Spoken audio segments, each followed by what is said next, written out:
আপনারা ইমাম আহমদ ইবনে হাম্বলের নাম শুনেছেন? আমাদের ইসলামে চারটা মাযহাবের প্র্যাকটিস আছে, অনুশীলন। হানাফি, শাফিঈ, মালিকি। 4 নাম্বারটা কথা কন। আরো অনেক মাযহাব আছে, কিন্তু এই চারটা মাযহাব বেশি প্রসিদ্ধ। গোটা বিশ্বের মানুষগুলো কোরআন সুন্নাহর আলোকে যে আমলগুলো করে, এটা চারটা মাযহাবের রেফারেন্সের সাথে কোনো না কোনো ভাবে মিলে যায়। এটার প্রথমটা হচ্ছে হানাফি, দ্বিতীয়টা শাফিঈ, তৃতীয়টা 4 নাম্বারটা সবাই বলেন কি নাম? হাম্বলি। ইমাম আহমদ ইবনে হাম্বল এই মাযহাবের ধারক, বাহক, প্রতিষ্ঠাতা। তিনি ছিলেন জগৎ বিখ্যাত মুহাদ্দিস। ওনার পুরো জীবনটা উনি হাদিস সংগ্রহের কাজে ব্যয় করেছেন, এবং একক স্বতন্ত্র হাদিসের গ্রন্থ হিসেবে পৃথিবীর সবচাইতে বড় যে হাদিসের কিতাব, ওইটার নাম হচ্ছে মুসনাদে আহমদ ইবনে হাম্বল। যারা আলেম ওলামা আছেন জানেন না? মুসনাদে আহমদ ইবনে হাম্বল, এটার মধ্যে প্রায় 40,000 হাদিসের কম্পাইলেশন আছে। সুবহানাল্লাহ, বাড়িতে গিয়ে বললেন এত বিশাল হাদিসের গ্রন্থের রচয়িতা। ওনার শেষ জীবনে উনি হাদিস সংগ্রহের জন্য সফর করতেন। শীতের এক রাতে তিনি সফরে বেরিয়েছেন। এক মসজিদে মাগরিব আর এশার সালাত পড়ে তিনি ভাবলেন ফজরের সালাতে এই মসজিদে পড়ে সকালবেলা বেরোবো, যেহেতু বাইরে শীত, কই আর যাব।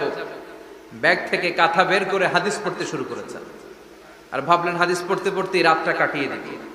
কিন্তু মসজিদের দারোয়ান এসে বলে, মুরব্বী, মসজিদে তো থাকা যাবে না, আপনি বেরোন। আহমদ ইবনে হাম্বল অনুনয় বিনয় করলেন যে তোর কাছে হাত জোর করে ক্ষমা চাই বাবা, এই শীতের রাতে আমারে বের করে দিস না, আমি রাতটা মসজিদে কাটাতে চাই। আমি ফজরের নামাজেরও মুসল্লি এই মসজিদে, আমি ফজর করে তারপরে যাব। দারোয়ান সে না ছোট বান্দা, সে বলে না, মসজিদে থাকতে পারবেন না, বেরোন। না বেরোলে গাঠটি সহ ঘাট ধাক্কা দিয়ে বের করবে। চিনতে পারে নাই যেটা মুহাদ্দিসুদ দাহর, এ যুগের সর্বশ্রেষ্ঠ মুহাদ্দিস ইমাম আহমদ ইবনে হাম্বল। এখন উনি আর কি করবেন, কিছু করতে না পেরে ব্যাগ নিয়ে বের হয়ে গেলেন। প্রচন্ড শীতের রাতে, কনকনে শীতে তিনি কাঁপছেন। হাঁটতে হাঁটতে, চলতে চলতে হঠাৎ দেখলেন একটা বাজার। ওই বাজারে এক খাব্বাজ, রুটির দোকানদার, শাবুন খাব্বাজ, যুবক, রুটি বানাচ্ছে। যে সালাম দিলেন, আসসালামু আলাইকুম। বাবা, শীতের রাতে বিপদে পড়েছে, যাওয়ার জায়গা নেই। তোমার যে চুলাতে তুমি রুটি বানাও, এই চুলার পাশে বসে যদি সারা রাত আমি কাটিয়ে দেই আর চুলা থেকে আগুন পোয়াই, তোমাকে কোনো ক্ষতি হবে? যুবক বলেন, না না, কোনো ক্ষতি হবে না। আহলান ওয়া সাহলান, এ আমার হাবান বিক, খোশ আমদেদ, এটা তো খোশ নসিব আমার। আপনি আগুন পোহালে আমার সমস্যা কি? আসে না। ইমাম আহমদ ইবনে হাম্বল যুবককে শুকরিয়া জানিয়ে, আল্লাহর শুকরিয়া করে চুলার পাশে বসে আবার হাদিস পড়তে লাগলেন। কিন্তু তিনি লক্ষ্য করলেন যে যুবকটা একটু পর পর আওয়াজ করে পড়ে আস্তাগফিরুল্লাহ। কি পড়ে? আটা দিয়ে রুটি বানায়, পড়ে আস্তাগফিরুল্লাহ। রুটির খামির বানায়, পড়ে আস্তাগফিরুল্লাহ। খামিরগুলো দলা বেঁধে গোল গোল করে সাজিয়ে রাখে, আর কি পড়ে? বেলুন দিয়ে এগুলোর বলে চুলার ভিতরে ঢুকায় দেয়, আর কি পড়ে? কেউ রুটি কিনতে আসলে তার হাতে রুটি তুলে দেয়, আর কি পড়ে? টাকা দিলে টাকা নিয়ে ক্যাশ বক্সে রেখে দিয়ে কি পড়ে? শুধু পড়ছে আস্তাগফিরুল্লাহ, আস্তাগফিরুল্লাহ। ইমাম আহমদ ইবনে হাম্বল তো অবাক, ঘটনা কি? এই যুবকের হলোটা কি? শুধু আস্তাগফিরুল্লাহ। তিনি হাদিসের কিতাবটা বন্ধ করে যুবককে জিজ্ঞেস করলেন, বাবা, আসার পর থেকেই দেখছি তুমি শুধুই পড়ছো আস্তাগফিরুল্লাহ, আস্তাগফিরুল্লাহ, আস্তাগফিরুল্লাহ। ঘটনাটা কি? কেন এত তুমি ইস্তিগফার পড়ো? যুবক বলল, এটা আমার একটা চিরাচরিত আমল, সব সময় আমি এই আমলটা করি। আমি সব সময় ইস্তিগফারের সাথে আঠার মতো লেগে থাকি, আর সব সময় ইস্তিগফার করার কারণে আল্লাহ তাআলা আমাকে মুস্তাজাবুদ দাওয়া বানিয়ে দিয়েছে। মানে আমি দোয়া করলেই দোয়া কবুল হয়ে যায়। এই জীবনে আমি যত দোয়া হাত তুলে করেছি, মুহূর্তের মধ্যে আমার দোয়াগুলো কবুল করে নিয়েছে কে? আল্লাহ। শুনে তো ইমাম আহমদ ইবনে হাম্বল অবাক, বলে কি, আনতা মুস্তাজাবুদ দাওয়া? তুমি মুস্তাজাবুদ দাওয়া? তুমি দোয়া করলেই কবুল?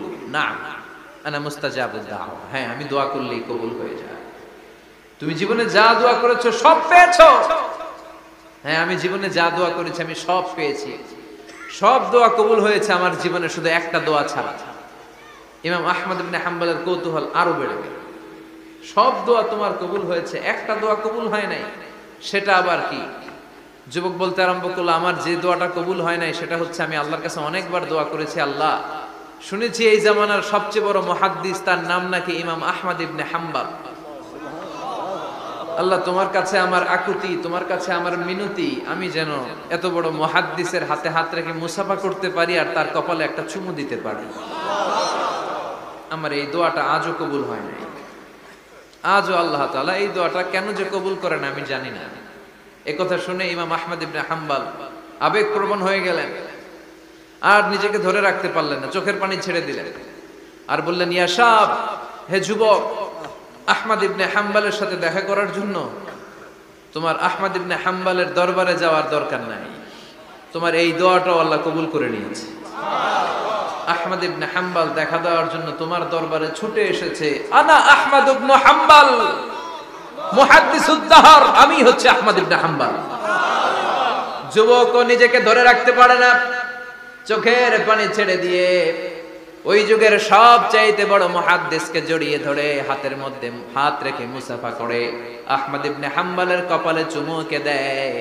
আর আহমদ ইবনে হাম্বলের কাছে দোয়া চেয়ে বলল, ও ইমাম, রব্বুল আলামিন আমার জীবনের কোন দোয়া আজকে আর বাকি রেখে দেন নাই, এই যে দোয়াটা বাকি ছিল এই দোয়াটাও আল্লাহ কবুল করে নিয়েছে। এই দোয়াটাও কবুল, মুস্তাজাবুদ দাওয়া। আপনি সব সময় যদি ইস্তিগফারের সাথে আঠার মতো লেগে থাকতে পারেন, আপনি দোয়া করা মাত্র দোয়া কবুল করে নেবে কে? এজন্য সব সময় অবসরে বসে আছেন, বাস স্টেশনে বসে আছেন, সিএনজিতে চড়ে এক জায়গা থেকে আরেক জায়গায় যাচ্ছেন, বিছানায় শুয়ে আছেন, পড়বেন আস্তাগফিরুল্লাহ। কি পড়বেন? প্রাণ খুলে মন থেকে আওয়াজ করে সবাই পড়েন আস্তাগফিরুল্লাহ। আবারও পড়েন আস্তাগফিরুল্লাহ, চিল্লায় পড়েন আস্তাগফিরুল্লাহ। বিশ্বনবী ইস্তিগফারের অনেকগুলো আলফাজ শিখিয়েছেন, সবচেয়ে সহজ যেটা শিখিয়েছেন সেটার নাম হলো আস্তাগফিরুল্লাহ। বিশ্বনবী জামাতে সালাত শেষে সালাম ফিরিয়ে আওয়াজ করে পড়তেন আল্লাহু আকবার, তারপরে 3 বার পড়তেন আস্তাগফিরুল্লাহ, আস্তাগফিরুল্লাহ, আস্তাগফিরুল্লাহ। পড়ার দরকার আছে না নাই? পড়তে রাজি আছেন তো? সালাম ফেরানোর পরে কি পড়বেন? নাকি দোয়া করার জন্য পাগল হয়ে যাবে? আল্লাহুম্মা আমিন ইয়া আরহামার রাহিমিন, আছে না নাই? পাগল হয়ে যায় দোয়া করার জন্য, কিন্তু তাসবিহগুলো পড়তে চায় না। বিশ্বনবী লম্বা তাসবিহ পড়তেন, সালাম ফেরানোর পরেই আস্তাগফিরুল্লাহ পড়তে রাজি আছেন? আবার বিশ্বনবী বললেন, যে ব্যক্তি পড়বে আস্তাগফিরুল্লাহ আল্লাযী লা ইলাহা ইল্লা হুয়াল হাইয়ুল কাইয়্যুম ওয়া আতুবু ইলাইহি, যুদ্ধের ময়দান থেকে যদি কেউ পালিয়ে যায় তার কোনো মাফ নাই। এটা অনেক বড় কবিরা গুনাহ, আত-তাওয়াল্লি মিন ইয়াউমিজ যাহফ, যুদ্ধের ময়দান থেকে পালালে ওর কোনো মাফ নাই। বিশ্বনবী বলেন, যুদ্ধের ময়দান থেকে পালিয়ে এসেছে কোন মুসলিম সৈনিক, সেও যদি এই আস্তাগফিরুল্লাহ আল্লাযী লা ইলাহা ইল্লা হুয়াল হাইয়ুল কাইয়্যুম ওয়া আতুবু ইলাইহি মন থেকে পড়ে, তার জীবনের গুনাহ আল্লাহ মাফ করে দিবে। আবার সাইয়েদনা আবু বকর, সহিহ বুখারীর বর্ণনা, বিশ্বনবীরে বললেন, ইয়া রাসূলুল্লাহ আল্লিমনি দুআআন আদউ বিহি ফি সালাতি, ও নবী আপনি আমারে এমন একটা দোয়া শিক্ষা দেন যেই দোয়াটা আমি নামাজের মধ্যে করব। বিশ্বনবী বললেন, তুমি নামাজের মধ্যে পড়ো, আল্লাহুম্মা ইন্নী যালামতু নাফসি যুলমান কাসীরা ওয়া লা ইয়াগফিরুয যুনুবা ইল্লা আনতা ফাগফিরলি মাগফিরাতাম মিন ইনদিকা ইন্নাকা আনতাল গফুরুর রহিম। সুবহানাল্লাহ। এটারে আমরা বলি দোয়ায়ে মাসুরা, এটাও একটা ইস্তিগফার। যেখানেই ক্ষমা চাওয়ার কথা আছে ওইটাই ইস্তিগফার, বুঝতে পেরেছেন?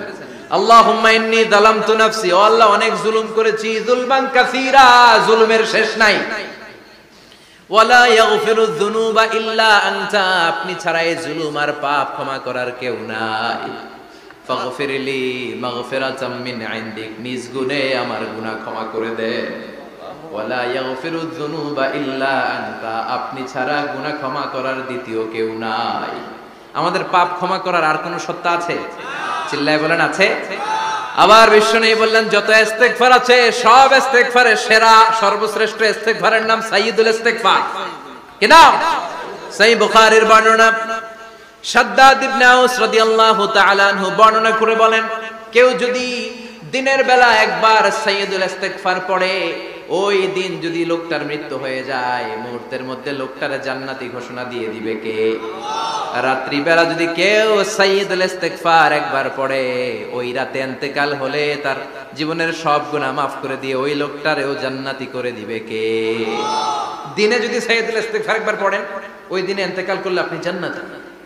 রাতে যদি সাইয়্যিদুল ইস্তিগফার কেউ পড়েন, ওই রাতে ইন্তেকাল হলে আপনি জান্নাতি। এটা সহিহ বুখারীর বর্ণনা। সব ইস্তিগফারের রাজা, শ্রেষ্ঠ ইস্তিগফার মুখস্থ আছে না?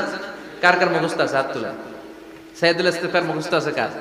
মাশাআল্লাহ, তাবারাকাল্লাহ। এটা আপনাদের বাড়ির কাজ দিলাম।